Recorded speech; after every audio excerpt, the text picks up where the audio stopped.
வணக்கம் நண்பர்களே, இந்த வீடியோவில் MTS 2020 most expected maths questions. So MTS 2020 அப்படிங்கிறது வந்து ஆகஸ்ட் 5th எக்ஸாம் ஸ்டார்ட் ஆக போதுங்க. இதில் மோஸ்ட் எக்ஸ்பெக்டட் மேக்ஸ் கொஷின்ஸ் என்னென்னலாம் இருக்குது அப்படிங்கிறத நம்ம பார்க்க போகிறோம். ஸோ வீடியோ ஃபுல்லாக பாருங்கள். யூஸ்ஃபுல்லாக இருந்துச்சுன்னா உங்கள் ஃப்ரெண்ட்ஸ்க்குலாம் ஷேர் பண்ணுங்கள். மறக்காம நம்ம சேனலுக்கு சப்ஸ்கிரைப் பண்ணுங்கள். ப்ரீவியஸாக நம்ம MTSோட 2019 கொஷின் பேப்பர் ஒவ்வொரு செக்ஷனாக அண்ட் ஷிஃப்ட் வைஸில் நம்ம பார்த்துருப்போம். ஸோ அது பார்க்கலன்னா கீழே டிஸ்கிரிப்ஷனில் பிளேலிஸ்ட் லிங்க் இருக்குங்க, செக் பண்ணி பாருங்கள். ஸோ இன்றைக்கி நம்ம முக்கியமான மேக்ஸ் கொஷின்ஸ் இதெல்லாம் வந்து அதிகமாக எதிர்பார்க்கப்படுற மாதிரி இருக்கோ அதெல்லாம் மட்டும் நம்ம பார்க்கலாம். First question, a fast passenger train of 120 meter long passes a man running at 6 km per hour in the direction opposite to that of the train in 9 seconds. The speed of the train is 42 km per hour, 66 km per hour, 54 km per hour and 72 km per hour. So நம்ம கொஷினை பொறுத்த வரைக்கும்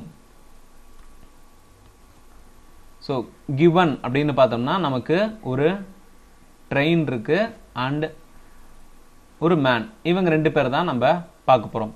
இந்த ட்ரெயினோட length அப்படின்னு பார்த்தோம்னா எனக்கு 120 metre. ஓகேங்களா, 120 metre இந்த ட்ரெயினோட லென்த். அடுத்து இந்த மேன் அப்படிங்கிறவனோட டைரக்ஷன் எப்படி இருக்குது? Opposite to that of the train. ட்ரெயினும் மேனும் ஆப்போசிட் டைரக்ஷனில் ட்ராவல் பண்ணுறாங்க. இந்த மேன் அப்படிங்கிறவர் வந்து 6 கிலோமீட்டர் பர் ஹார் அப்படிங்கிற ஸ்பீடில் வந்து ட்ராவல் பண்ணுறாரு.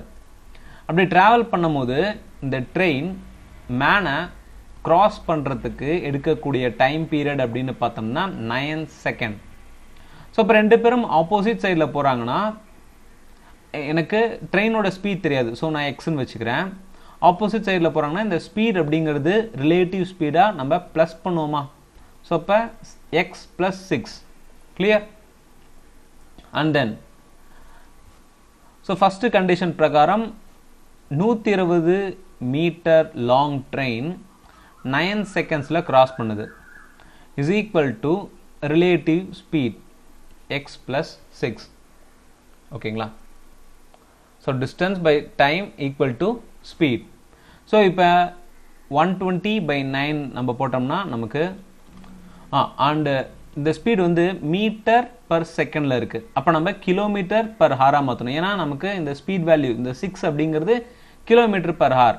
ஸோ அப்போ மீட்டர் பர் செகண்டை கிலோமீட்டர் பர் ஹாராக மாற்றினா 18/5 நம்ம இன்டூ பண்ணுவோம். ஸோ இப்போ நம்ம கால்குலேட் பண்ணலாம். 9 2 and 2 4 and 2 into 24 is 48 kilometer per hour equal to x plus 6. So இப்போ எக்ஸோட வேல்யூ அப்படிங்கிறது வந்து 42 கிலோமீட்டர் பர் ஹார். இந்த ட்ரெயினோட ஸ்பீட் அப்படின்னு பார்த்தோம்னா 42 கிலோமீட்டர் பர் ஹார். கிளியர்? ஓகேங்களா.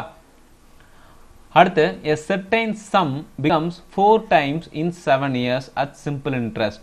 In how many years it will become 16 times? So ஒருத்தர் ஒரு சிம்பிள் இன்ட்ரெஸ்ட்டில் வந்து ஒரு குறிப்பிட்ட அமௌண்ட்டை வந்து குறிப்பிட்ட சம், ஓகேங்களா, ஸோ பிரின்சிபல், ஸோ குறிப்பிட்ட பிரின்சிபலை வந்து எஸ்ஏல போடுறாரு. அது வந்து 4 times ஆஃப் சம். 7 இயர்ஸில் 4 times ஆஃப் த சம்மாக மாறுது. அண்ட் எத்தனை வருஷத்தில் எனக்கு 16 டைம்ஸாக மாறும் அப்படிங்கிறது தான் கேள்வி. ஓகேங்களா. யூஸ்வலாக இந்த மாதிரி சம் எல்லாமே வந்து நமக்கு சம் அப்படிங்கிறதுக்கு பதிலாக a certain principal becomes அப்படின்னு தான் கொடுப்பாங்க. பிரின்சிபல் பிகம்ஸ் 4 times, பட் இங்கே சம் கொடுத்துருக்காங்க. சம் அப்படிங்கிறது பார்த்தோம்னா நமக்கு principal plus interest. Clear? So அப்போ எனக்கு இந்த 7 இயர்ஸில் என்னோட சம் வந்து 4 times அப்படிங்கும் போது என்னோட பிரின்சிபல் அப்படிங்கிறது வந்து 3 times. 3 times ஆஃப் பிரின்சிபல்ங்கிறது வந்து 3 டைம்ஸாக மாறுது இன் 7 இயர்ஸ். அடுத்து 15 டைம்ஸாக எந்த வருஷத்தில் சேஞ்ச் ஆகுது? நீங்கள் இதை மாற்றிக்கோங்க. பிகாஸ் நமக்கு பிரின்சிபலை வச்சு தான் கம்பேர் பண்ணணும். சம்மை வச்சு கம்பேர் பண்ணால் இந்த சம் வந்து ஷார்ட்கட்டாக நம்ம பண்ண முடியாது. ஓகேங்களா? ஸோ இந்த 15 டைம்ஸ் பிரின்சிபல் எத்தனை வருஷத்தில் மாறுன்னு பார்த்தோம்னா 15ங்கிறது வந்து 3 into 5. ஸோ இப்போ 5 into 7 equal to 35 years. 15 times of principal எப்போ மாறுது? 35 years. அதே மாதிரி தான் 16 times of sum எனக்கு 35 yearsல மாறும். ஓகேங்களா? கிளியர்?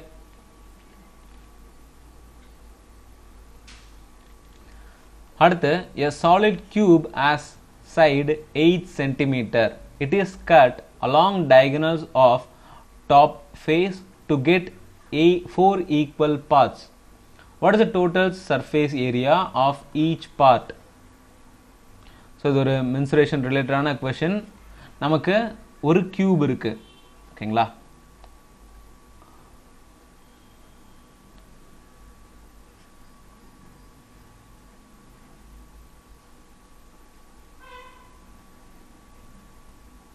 ஸோ இந்த இன்னர் சைட் வேணாம்.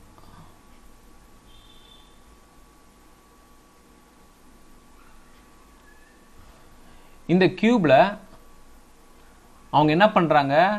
கட் பண்றாங்க டயகனலா. ஓகேங்களா? டயகனல் அப்படிங்கும்போது இந்த சைட் டயகனலா 4 ஈக்குவல் பார்ட்ஸா கட் பண்றாங்க. அப்ப எனக்கு ஃபேஸ் டயகனல் கொடுத்துருக்காங்க பாருங்க, அந்த ஃப்ரண்ட் சைடு. ஓகேங்களா? இப்படி கட் பண்ணும்போது எனக்கு இது ஒரு பார்ட், அண்ட் தென் இது ஒரு பார்ட், இது ஒரு பார்ட், அண்ட் தென் இது ஒரு பார்ட். ஸோ எனக்கு ஒரு ட்ரையாங்கிள் ஷேப்ல மாறும். கரெக்டா? ஸோ ஒரு ட்ரையாங்கிள் ஷேப்ல எனக்கான கட்டிங் வந்து நடக்கும். ஓகே. ஸோ இந்த பார்ட் அப்படியே நான் எடுத்து வச்சேனா, ஓகேங்களா, ஜஸ்ட் இமேஜின். ஓகேங்க, 4 ஈக்குவல் பார்ட்ஸா நம்ம கட் பண்றோம் டயகனலி. இந்த மாதிரி கட் பண்ணதுக்கு அப்புறம் இந்த ஒரு பார்ட்டோட டோட்டல் சர்ஃபேஸ் ஏரியா அப்படிங்கிறது என்ன அப்படிங்கிறது தான் கேள்வி.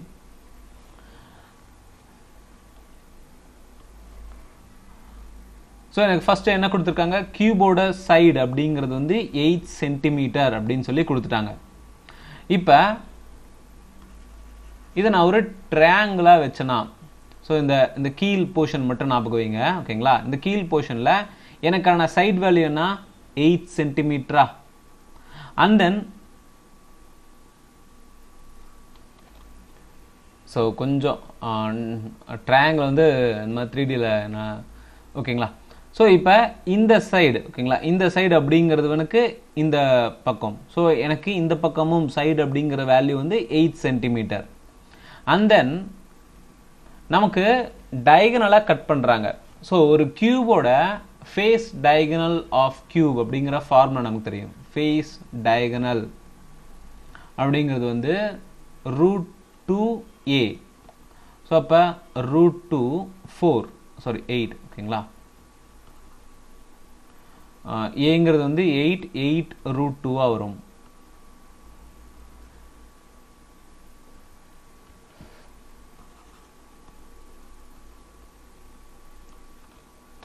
ஸோ இப்போ எனக்கு ஃபேஸ் டயகனலோட வேல்யூ அப்படிங்கிறது இந்த பகுதி. ஸோ இது என்னோட டயகனல் வேல்யூ. இந்த டயகனல் வேல்யூ தான் எனக்கு 8 √2 அப்படிங்கிறது. ஸோ இந்த டயகனல் வேல்யூவை நான் பாதியாக தானே பிரிக்கிறேன், ஏன்னா இந்த ஆஃப் ட்ரையாங்கிள். ஸோ கீழே ஆஃப் ட்ரையாங்கிள்னு வரும்போது எனக்கு இந்த இடத்துல 4 √2ன்னு வருமா? அதே மாதிரி 4 √2. கிளியர்? ஓகேங்களா? ஸோ டோட்டல் டயகனல் வேல்யூ அப்படிங்கிறதாங்க 8 √2. எனக்கு டயகனல் அப்படிங்கிறது வந்து இந்த ட்ரையாங்கிள கட் ஆகுது. So 4 √2. And then total surface area of each part is equal to 2 into area of 2 triangles plus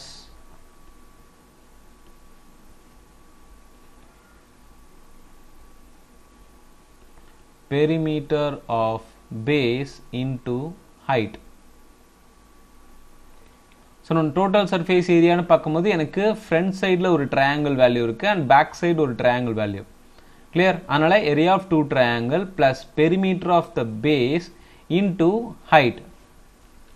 ஓகேங்களா?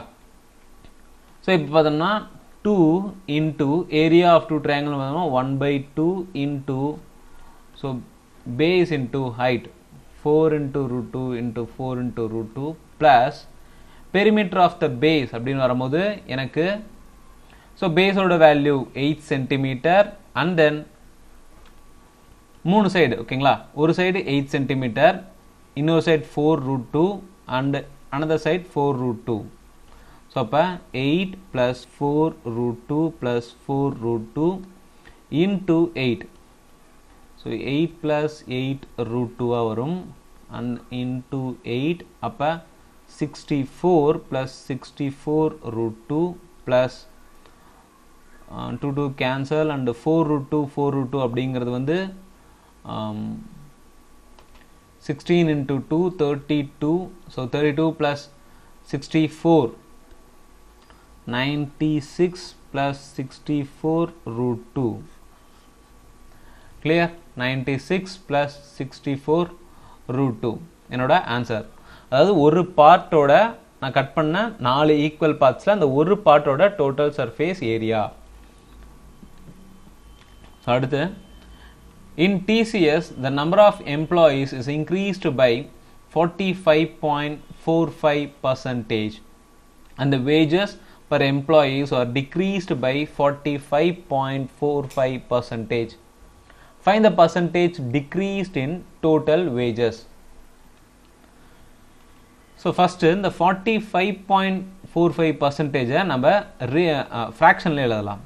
so 45.45% நான் 5/11 எழுத முடியும் ஓகேங்களா. ஸோ அப்போ எனக்கான ஃபர்ஸ்ட் வேஜஸ் அண்ட் எம்ப்ளாயீஸ் ரெண்டுமே தான் இங்கே கம்பேர் பண்ணுறாங்க. என்னோட வேஜஸ் அண்ட் எம்ப்ளாயீஸ், ஸோ நான் எம்ப்ளாயீஸ் டோட்டலாக நான் 11 பேர் இருக்காங்கங்கிறத அஷ்யூம் பண்ணிக்கிறேன் ஒரிஜினல் ஃபர்ஸ்ட் இனிஷியலாக இந்த டிக்ரீஸ் அண்ட் இன்க்ரீஸ்க்கு முன்னாடி. அண்ட் தென் வேஜஸ் அப்படின்னு பார்த்தோம்னா எல்லாருக்கும் ஒவ்வொரு ரூபா அப்படிங்கிறதுல 11 ரூபா எனக்கான வேஜாக இருக்குது. ஸோ அப்போ என்னோட total wage 11 into 11 equal to 121 rupees. அடுத்து நம்ம கண்டிஷனுக்கு வரலாம். என்னோட எம்ப்ளாயீஸ் அப்படிங்கிறது வந்து 45.45% இன்க்ரீஸ் ஆகுறாங்க. அப்போ என்னோட எம்ப்ளாயீஸ் வந்து 45.45% இன்க்ரீஸ் ஆகும்போது என்னோட நியூ எம்ப்ளாயீஸ் பார்த்தோம்னா 11 plus 5 equal to 16. வேஜஸ் அப்படிங்க பார்க்கும்போது எனக்கு டிக்ரீஸ் ஆகுது. எவ்வளோ? Same percentage 45.45%. அப்போ 11 minus 6 is equal to 5. Oh, sorry. 11 minus 5 is equal to 6. So இப்போ என்னோட டோட்டல் வேஜ் அப்படின்னு நான் பார்த்தோம்னா 16 into 6 is equal to 96. So என்னோட டோட்டல் வேஜஸில் எவ்வளோ டிக்ரீஸ் ஆகிருக்கு அப்படிங்கிறது தான் எனக்கு கேல்குலேட் பண்ண சொல்லியிருக்காங்க. எவ்வளோ பர்சன்டேஜ் குறைஞ்சிருக்கு. ஸோ 121 minus 96 அப்படிங்கும் போது 25 121 into 100 equal to 2500 121. So 2500 by 121 அப்படிங்கிறது என்னோட percentage degrees. Next, the diameter of base of the right circular cone is 16 cm and the height is 15 cm. What is the total surface area of the cone? So cone அப்படின்னு எடுத்துட்டோம்னா நமக்கு volume of cone அப்படிங்கிறதுனா 1/3 pi r square h and total surface area அப்படின்னு பார்த்தோம்னா pi r l plus r. curved surface ஏரியாங்கிறது வந்து pi r l. So இதில் l அப்படிங்கிறது வந்து h square plus r square root. Clear? இதுதாங்க கோனோட ஃபார்முலா. ஸோ நம்ம topic பார்த்தோம்னா நமக்கு என்ன கொடுத்துருக்காங்க? ஃபஸ்ட்டு கோனோட ரேடியஸ் கொடுத்துருக்காங்க. ஸோ அதோட டயாமீட்டர் கொடுத்துருக்காங்க. Diameter equal to 16. அப்போ ரேடியஸ் வந்து 8 சென்டிமீட்டர். அண்ட் தென் ஹைட்டு கொடுத்துருக்காங்க 15 சென்டிமீட்டர். ஓகே, ஸோ இப்போ நமக்கு total surface area of cone அப்படிங்கிறது பார்த்தோம்னா pi r l plus r. எல்லோட வேல்யூ நமக்கு தெரியணும். So l equal to h square plus r square. H அப்படிங்கிறது வந்து 15 square plus 8 square. 225 plus 64 equal to 289 root எடுத்தோம்னா 17. ஸோ என்னோட L வேல்யூ வந்து 17. அண்ட் தென் ஆப்ஷன்ஸ் பார்த்தோம்னா பை அப்படியே தான் வச்சுருக்காங்க. ஸோ பை நீங்கள் அப்படியே வச்சுருங்க. இன்டூ ஆர் அப்படிங்கிறது எனக்கு 8. So L 17 plus 8. So 17 plus 8 அப்படிங்கிறது 25. 25 into 8 அப்படிங்கிறது எனக்கு 200. ஸோ 200 பை என்னோட total surface area of the cone. Clear?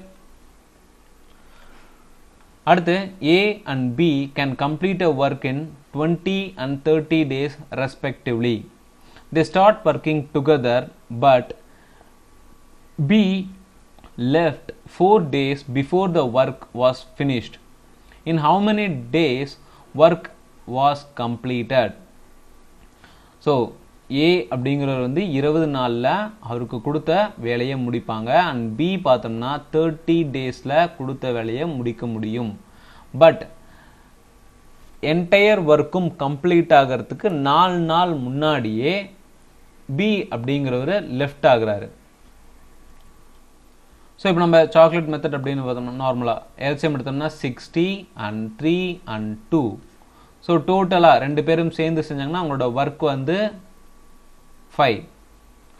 So இந்த ஃபஸ்ட்டு ரெண்டாவது கண்டிஷன் படி பி வந்து 4 நாளைக்கு முன்னாடியே வேலையை விட்டு போயிடுறான். அப்போ ஏங்கிறவன் வந்து 4 நாள் எக்ஸ்ட்ராவாக ஒர்க் பண்ணியிருக்கான் அப்படிங்கிற கணக்கு தானே. அப்போ ஏவோட ஒர்க் 4 நாளுக்கு பார்த்தோம்னா 4 into 3 12.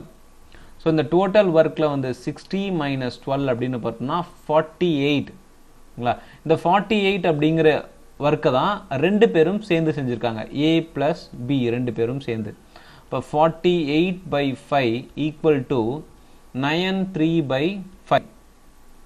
2 பேரும் சேர்ந்து செஞ்ச நம்பர் ஆஃப் டேஸ் அப்படின்னு பார்த்தோம்னா 93/5.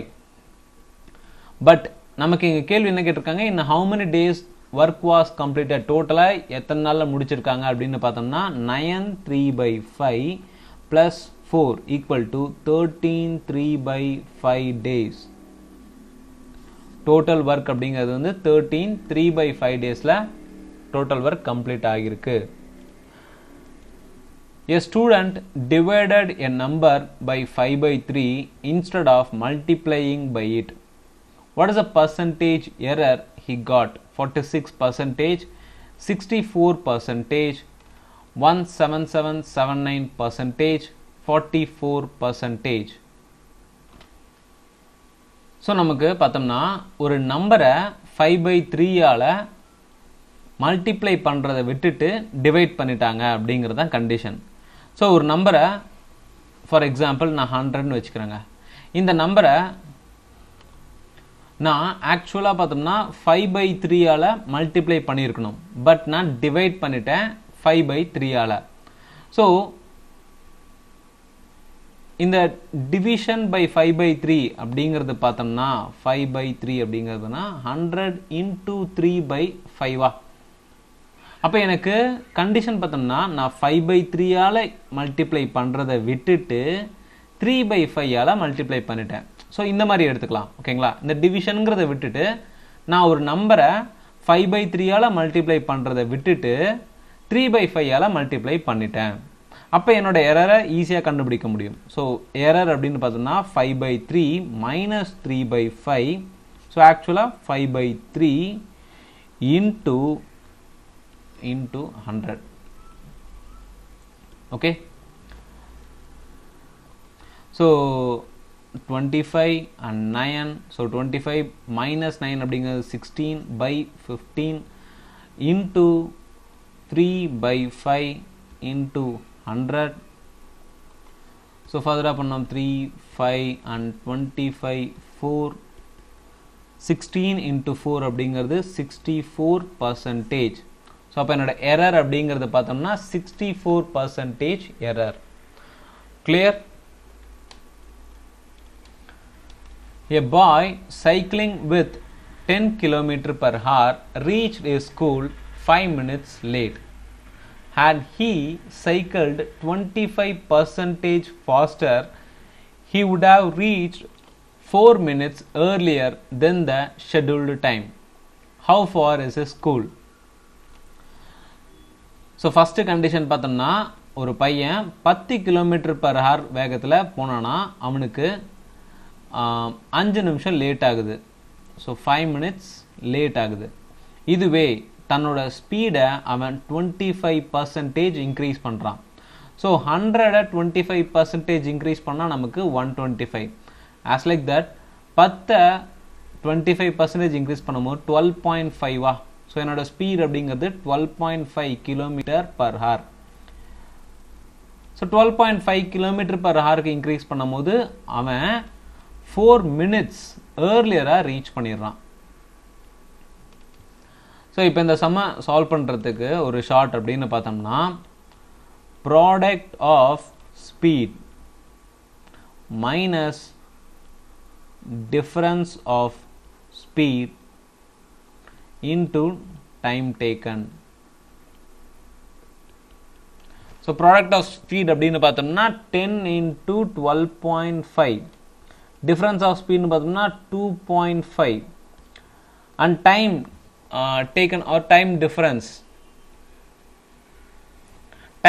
பார்த்தோம்னா இங்க 5 minutes late, actual time விட இங்க 5 minutes late and 4 minutes earlier. so அப்ப டோட்டலா பார்த்தோம்னா 9 minutes டிஃபரன்ஸ் வருதா. ஸோ 9 மினிட்ஸில் கொடுத்துருக்கனால ஹாரா மாற்றுறதுக்கு by 60 நம்ம போட்டுக்கிறோம். ஓகேங்களா. ஸோ இப்போ நம்ம சிம்பிளிஃபை பண்ணலாம். சிம்பிளிஃபை பண்ணோம்னா நமக்கு 125 வச்சுக்கலாம். அண்ட் தென் இங்கே 25 0 கட் பண்ணால் 3 2 ஸோ இங்கே 8 அண்ட் தென் 4 ஓப்ஸ் ஏதோ தப்பாயிடுச்சுங்க. ஒரு நிமிஷம். ஸோ 25 அப்படிங்கிறது பார்த்தோன்னா நமக்கு 5 சரிங்களா. 25ஆல் 125 அடித்தோம்னா 5. So 5 into 3 15/2 and then 7.5 kilometre என்னோட டிஸ்டன்ஸ். அவனோட வீட்டுக்கும் ஸ்கூலுக்குமான டிஸ்டன்ஸ் அப்படின்னு பார்த்தோம்னா 7.5 கிலோமீட்டர்.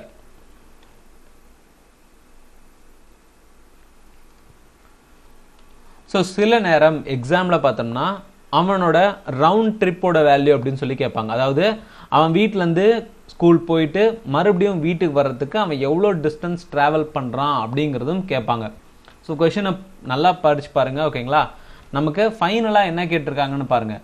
இங்கே பார்த்தோம்னா வீட்டிலேருந்து அவனோட ஸ்கூலுக்கான டிஸ்டன்ஸ் தான் கேட்டிருக்காங்க. சில நேரம் வீட்டிலேருந்து ஸ்கூலுக்கும், அதாவது ரவுண்ட் ட்ரிப், அங்கே வீட்டிலேருந்து கிளம்பி ஸ்கூலுக்கு போயிட்டு மறுபடியும் வீட்டுக்கு வர்றதுக்கு அவன் எவ்வளோ டிஸ்டன்ஸ், டோட்டலாக எவ்வளோ டிஸ்டன்ஸ் அவன் ட்ராவல் பண்ணுறான்னு கேட்டிருந்தாங்கன்னா இந்த இடத்துல நான் 15 கிலோமீட்டர் அப்படிங்கிறத சொல்லலாம். Clear.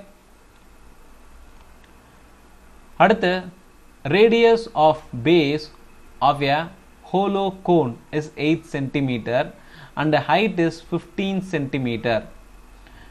A sphere of largest radius is put inside the cone. What is the ratio of radius of the base of cone to the radius of sphere? So நமக்கு இனிஷியலா ஒரு கோன் இருக்குங்க, ஒரு ஹோலோ கோன். ஓகேங்களா. And இந்த கோனோட height அப்படின்னு பார்த்தோம்னா கோனோட total height எனக்கு 15 சென்டிமீட்டர். அண்ட் கோனோட ரேடியஸ், ஸோ கோனோட radius value, so radius value அப்படின்னு பார்த்தோம்னா 8 சென்டிமீட்டர். அண்ட் தென் ரெண்டாவது கண்டிஷன் என்ன சொல்றாங்க, இந்த கோனுக்குள்ளார நான் ஒரு ஸ்பியரை உள்ள வைக்கிறேன். ஸோ இந்த ஸ்பியரோட வேல்யூ, ஸோ ஒரு பெரிய ஸ்பியரை நான் உள்ள வைக்கிறேன். இந்த ஸ்பியரோட ரேடியஸ் அண்ட் கோனோட ரேடியஸ், ஸோ கோனோட ரேடியஸ் அண்ட் ஸ்பியரோட ரேடியஸ் ரெண்டுத்தையுமே ரேஷியோவில் சொல்லியிருக்காங்க. எனக்கு கோனோட ரேடியஸ் அப்படிங்கிறது தெரியும், பட் ஸ்பியரோட ரேடியஸ் அப்படிங்கிறது எனக்கு தெரியாது. கிளியர்? ஸோ இப்போ ஃபஸ்ட்டு பார்த்தோம்னா நம்ம ஸ்பியரோட ரேடியஸ் வேல்யூவை கண்டுபிடிக்கலாம். ஓகேங்களா? இந்த பார்ட் வந்து எனக்கு ரேடியஸா, ஸோ எனக்கு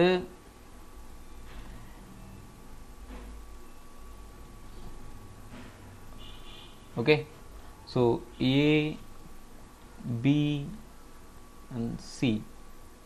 ஸோ இந்த டச்சார பார்ட்டை Pன்னு வச்சுக்கிறேன் and then O. Okay, so எனக்கு டோட்டல் ஹைட் இங்கே டின்னு வச்சுக்கலாம். AD அப்படிங்கிற வேல்யூ பார்த்தோம்னா 15 சென்டிமீட்டர். கரெக்டா? அப்போ AOவோட வேல்யூ அப்படிங்கிறது எனக்கு இந்த பகுதி ரேடியஸ் பகுதி. அப்போ 15 மைனஸ் R அப்படிங்கிறது என்னோட AOவோட வேல்யூவா, அண்ட் தென் POவோட வேல்யூ எனக்கு R. கிளியர்? ஓகேங்களா? இப்போ இது ரெண்டுமே ட்ரையாங்கிள்னு வச்சுக்கிறேன். என்னென்ன ட்ரையாங்கிள் இருக்கு? ஒன்று AOP அப்படிங்கிற ஒரு ட்ரையாங்கிள், இன்னொன்று ADB அப்படிங்கிற ஒரு ட்ரையாங்கிள். ஸோ இந்த ரெண்டு ட்ரையாங்கிளும் நான் கம்பேர் பண்ணுறேன். ஏன்னா ரெண்டுமே எனக்கு சிமிலர் ட்ரையாங்கிள்ஸ் தான். கிளியர்? அப்போ எனக்கு AB equal by AO equal to triangle சொல்லலாம். triangle வந்து AOP is similar to triangle ADB. Okay, and then base BD by OP. Okay, so இப்போ AB ஓட வேல்யூ எனக்கு தெரியும். சாரி, AB ஓட வேல்யூங்கிறது வந்து எனக்கு L. ஸோ L நான் வந்து கண்டுபிடிக்கணும். கோனோட L ஃபார்முலா அப்படின்னு பார்த்தோம்னா h square plus r square. So h அப்படிங்கிறது பார்த்தோம்னா எனக்கு 15 ஸ்கொயர், R வந்து 8 square, 225 plus 64 whole square equal to எனக்கு 17 வருமா? ஸோ 289 ரூட் எடுத்தோன்னா 17. அப்போ ABயோட வேல்யூ எனக்கு 17, AOவோட வேல்யூ எனக்கு 15 மைனஸ் R, BDயோட வேல்யூ, ஸோ BDயோட வேல்யூங்கிறது வந்து எனக்கு 8, OPயோட வேல்யூ எனக்கு தெரியாது R. ஓகே, ஸோ இப்போ 17R அண்ட் 15 இன்ட்டு 8 அப்படிங்கிறது வந்து எனக்கு 80 plus 40 120 minus 8R. Clear? And 17R plus 8R அப்படிங்கிறது வந்து எனக்கு 25 வரும். So R equal to 120 by 25 and then 24 by 5. அப்போ ஸ்பியரோட ரேடியஸ் அப்படின்னு பார்த்தோம்னா எனக்கு 24 by 5 அப்படின்னு வருது. ஸோ நான் கம்பேர் பண்ணுறேன். எனக்கு கொடுத்துருக்க கொஷின் பார்த்தோம்னா radius of the base of the cone. So கோனோட ரேடியஸ் அப்படின்னு பார்த்தோம்னா எனக்கு 8. அண்ட் ஸ்பியரோட ரேடியஸ் அப்படின்னு பார்த்தோம்னா 24 by 5. ஸோ இப்போ 40 equal to 24 and 10 is to 6 and 5 is to 3. So 5 is to 3 அப்படிங்கிறது என்னோட ஆன்சர். கிளியர்? இந்த சம் ரொம்ப ரொம்ப இம்பார்ட்டன்ட்ங்க. ஸ்க்ரீன்ஷாட் கூட எடுத்து வச்சுக்கோங்க. ஓகே, ஸோ ஒரு மென்சுரேஷனில் அப்படியே ஜாமெண்ட்ரி மாதிரி போய் ஒரு ஆன்சரை கண்டுபிடிக்கிறோம் நம்ம. அடுத்து ஒரு சிம்பிளிஃபிகேஷன். ஸோ சிம்பிளிஃபிகேஷனுக்கு நம்ம போர்ட் மாஸ் பிரின்சிபல் படி தான் நம்ம சால்வ் பண்ணணும்.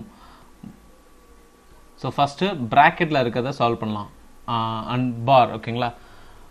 ஸோ பார் அப்படின்னு பார்த்தோம்னா எனக்கு இந்த பகுதியில் பார் இருக்குது. ஸோ இதை நான் ஃபஸ்ட்டு சால்வ் பண்ணணும். ஸோ சால்வ் பண்ணனா எனக்கு 4 minus 6 by 24 and minus 2 by 24 வருமா? and then minus 1 by 12. So இந்த ரீஜன் எனக்கு மைனஸ் ஆகுது. அப்போ இந்த மிக்ஸ்டு ஃப்ராக்ஷனை நார்மல் ஃப்ராக்ஷனாக இம்ப்ராப்பராக எடுத்து வந்தோம்னா நமக்கு 5 by 2ன்னு வரும். So 5 by 2 1 by 2 minus 5 by 4 divided by 13/4. So first இந்த ப்ராக்கெட் இந்த போர்ஷனை மட்டும் நம்ம சால்வ் பண்ணலாம். ஓகேங்களா? ஸோ சால்வ் பண்ணால் நமக்கு ஃபர்தராக இன்ட்டு 6 போட்டோம்னா 30 minus 1 29/12 வரும். Into 1/2, so 29/24 minus 5/4.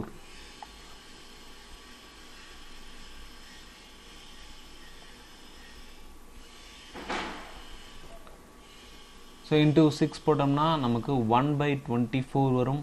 And then 13/4 into 24. So 4 4s 6. So 13 into 6 அப்படின்னு வருது. அண்ட் தென் இந்த போர்ஷன் பார்க்கலாம். ஸோ இந்த போர்ஷன் பார்த்தோம்னா எனக்கு 1/2 divided by 1 3 plus 4/3. ஸோ 9 13/3 வருது. 13/3 1/2 into 13/3 and 13/6 divided by 13/6. So 13 into 6 into 6/13. 13 cancel equal to 36 என்னோட ஆன்சர். கிளியர்? ஸோ வீடியோ யூஸ்ஃபுல்லாக இருந்துச்சுன்னா உங்கள் ஃப்ரெண்ட்ஸ்க்கெலாம் ஷேர் பண்ணுங்கள். மறக்காம நம்ம சேனலுக்கு சப்ஸ்கிரைப் பண்ணுங்கள். எந்த ஒரு கருத்துக்கள் இருந்தாலும் கமெண்ட்டில் சொல்லுங்கள். தேங்க்யூ ஃபார் வாட்சிங்.